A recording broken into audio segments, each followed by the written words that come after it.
Hi అండి, welcome to my channel. This is Sandhya soul. పిల్లలకు holidays వచ్చేసాయి కదా, ఎగ్జామ్స్ అయిపోయాయి. అందుకని అలా తిరిగేసి వద్దామని సిటీకి వచ్చాము. కొత్తపేట వెళ్ళామండి మేము. కొత్తపేటలో నార్సింగి అని ఒక కలెక్షన్ ఉంది, లేడీస్ ఎంపోరియం అనమాట. అందులో లేడీస్ కలెక్షన్స్, డ్రెస్సెస్, శారీస్ అన్నీ ఉన్నాయండి. చాలా బాగుంది కలెక్షన్ అసలు.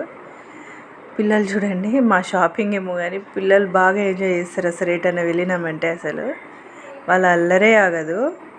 ఒక ప్లేయింగ్ జోన్ ఉందన్నమాట పిల్లలకని. సిట్టింగ్ అని సోఫాలు అవి ఇవి పెట్టారు. అక్కడ కూర్చోబెట్టేసి మా మదర్, మా సిస్టర్ అందరం వచ్చామన్నమాట షాపింగ్కి. సో పిల్లలు ఇలా ఒక సైడ్ ఎంజాయ్ చేస్తుంటే మా షాపింగ్ మేము చేసుకుంటున్నాము. అలా సరదాగా బయటకు వచ్చాము అంతే. ఎప్పుడు ఇంట్లోనే ఉంటాం కదా, బోర్ కొడుతుంది. ఇక పిల్లల్ని తీసుకొని వచ్చేసాం బయటికి. కానీ శారీస్, డ్రెస్సెస్ మాత్రం సూపర్ ఉన్నాయండి ఇక్కడ. నార్సింగి, అసలు నార్సింగి అంటే నార్సింగ్ ఏరియా అనుకునేరు. నార్సింగ్ ఏరియా కాదు అది, నార్సింగి అని క్లాత్ ఎంపోరియం అనమాట. అది కంప్లీట్ అయ్యాక కర్మన్ ఘాట్లో హోటల్ శుభం ప్యాలెస్ అని ఉంది, అందరికి తెలిసే ఉంటుంది. అక్కడికి వచ్చామన్నమాట. పిల్లలు వెళ్దాం మమ్మీ అంటే తీసుకొచ్చాను పిల్లల్ని. చూడండి, అది ప్లేయింగ్ జోన్ అనమాట. శుభం ప్యాలెస్లోని ప్లేయింగ్ జోన్ ఉంటుంది. ఇది చాలా చేంజ్ చేశారండి. ముందు 1 year బ్యాక్ అలా వచ్చినప్పుడు ఇలా లేకుండే అనమాట. కొత్తగా టాయ్స్ అన్నీ యాడ్ చేశారు పిల్లలు ఆడడానికి అనేసి. తను మా మదరు కూర్చుంది. షాపింగ్కి వెళ్ళేసి వచ్చాం కదా, అవన్నీ సర్దుకుంటుంది, చూసుకుంటుంది అనమాట. ఇంకా పిల్లల ఆటలు, పిల్లలు బిజీగా ఉన్నారు. చూడండి, పిల్లలు కంపల్సరీ వస్తారండి. మేము మా మదర్ ఇంటికి వచ్చామంటే శుభం తీసుకెళ్ళమని కంపల్సరీ అడుగుతారు. వాళ్ళ కోసమని ఇది పక్కాగా వస్తాను నేను ఇక్కడికి. అలాగే ఫిష్ ఎక్వేరియం చూసారా, నేను వచ్చానంటే ఇక్కడ ఈ ఎక్వేరియం దగ్గరే ఆగిపోతాను. అసలు ఎంత బాగా అనిపిస్తూ ఉంటుందో, చూస్తున్నా కొద్దీ చూడాలనిపిస్తుంది ఎక్వేరియంకి. ఇంకా ఎక్వేరియం అవతల కనిపిస్తుంది కదండి, ఆ ప్లేస్ మొత్తం డైనింగ్ అనమాట. ఇది ప్లేయింగ్ జోను, ఫ్రీ అండి ప్లేయింగ్ జోను.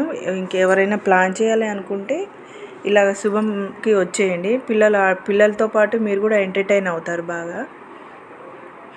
ఫుడ్ కూడా చాలా బాగుంటుంది ఇక్కడ. ఎప్పుడు వచ్చినా మేము ఇక్కడికే వస్తాము.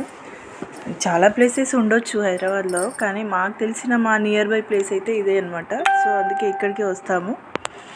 పిల్లలు అయితే బాగా ఎంజాయ్ చేశారు. ఫుడ్ కూడా బాగా ఎంజాయ్ చేశారు. అలాగే ప్లేయింగ్ జోన్లో కూడా చాలా బాగా ఎంజాయ్ చేశారు. చాలా టాయ్స్ అరేంజ్ చేశారండి ఇక్కడ కొత్తగా. చిన్న పిల్లల కోసం, బార్న్ బేబీస్ కోసం అని కానీ, పెద్దవాళ్ళ కోసం అని కానీ చాలా బాగా అరేంజ్ చేశారు. ఇప్పుడు కొత్తగా రెనోవేట్ చేశారనమాట. ముందు ఇలా లేకుండే, జస్ట్ ఒక స్లైడింగ్ అండ్ స్వింగ్ ఉండే అనమాట, అండ్ ఫిష్ ఎక్వేరియం ఉండే, మిగతావి ఏవి లేకుండే. ఇప్పుడైతే చాలా బాగా అరేంజ్ చేశారు. చాలా బాగుంది ప్లేస్ అసలు. మేము బాగా ఎంజాయ్ చేసాము. మదరు, మా సిస్టరు అందరం కలిసి వెళ్ళామన్నమాట. పిల్లలందరూ ఆడుకుంటున్నారు. పిల్లలు అయితే చాలా ఎంజాయ్ చేస్తారు ఇక్కడికి వచ్చామంటే మాత్రం. చూడండి, ఆ బాస్కెట్ బాల్ కూడా అరేంజ్ చేశారు. ఈ బాస్కెట్ బాల్ అనేది ముందు లేకుండే అనమాట, ఇప్పుడు అరేంజ్ చేశారు. అక్కడ కూడా కొద్దిసేపు ఆడుకున్నారు మా పిల్లలు. గోల్ పడిందంట మా వాడికి. ఇంకా మా చిన్నోడు ఆడతాడు, వాడు కూడా గోల్ వేస్తాడు ఇప్పుడు. అంతే కదండి, పిల్లల హ్యాపీనెస్ కంటే మనకు కావాల్సింది ఏముంది చెప్పండి. వాళ్ళ హ్యాపీనెస్సే మనకు కావాల్సింది అసలు. కొన్నిసార్లు మనీ ఖర్చు అవుతాయి కదా, మనీ ఎందుకు అన్నట్టు ఆలోచిస్తూ ఉంటాము. కానీ మన పిల్లల హ్యాపీనెస్ చూస్తుంటే వాళ్ళ హ్యాపీనెస్ ముందు అసలు మనీ ఏమంత ఇంపార్టెంట్ అనిపించింది అప్పుడప్పుడు. అసలు నేనైతే ఎక్వేరియం దగ్గరే కూర్చుంటా. వెళ్ళినానంటే ఆ ఫిష్లతో ఆడుకోవడం, వాటిని చూస్తూ ఉండడం చాలా ప్లెజెంట్గా అనిపిస్తుంది అనమాట. ఆ ఏరియా అంతా చాలా బాగుంది అసలు.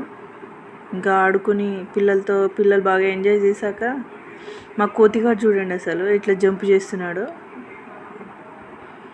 చిన్నోడు వీడు భలే ఎంజాయ్ చేశాడు. సూపర్ అసలు. వీళ్ళ హ్యాపీనెస్ చూస్తుంటే వీళ్ళకంటే ఎక్కువ నేను హ్యాపీగా ఫీల్ అయిపోయాను అసలు. చాలా హ్యాపీగా అనిపించింది. డబ్బులు పోయినాయి కానీ వీళ్ళ హ్యాపీనెస్ చూసి నాకు చాలా బాగా అనిపించిందండి. Support my channel. Thank you.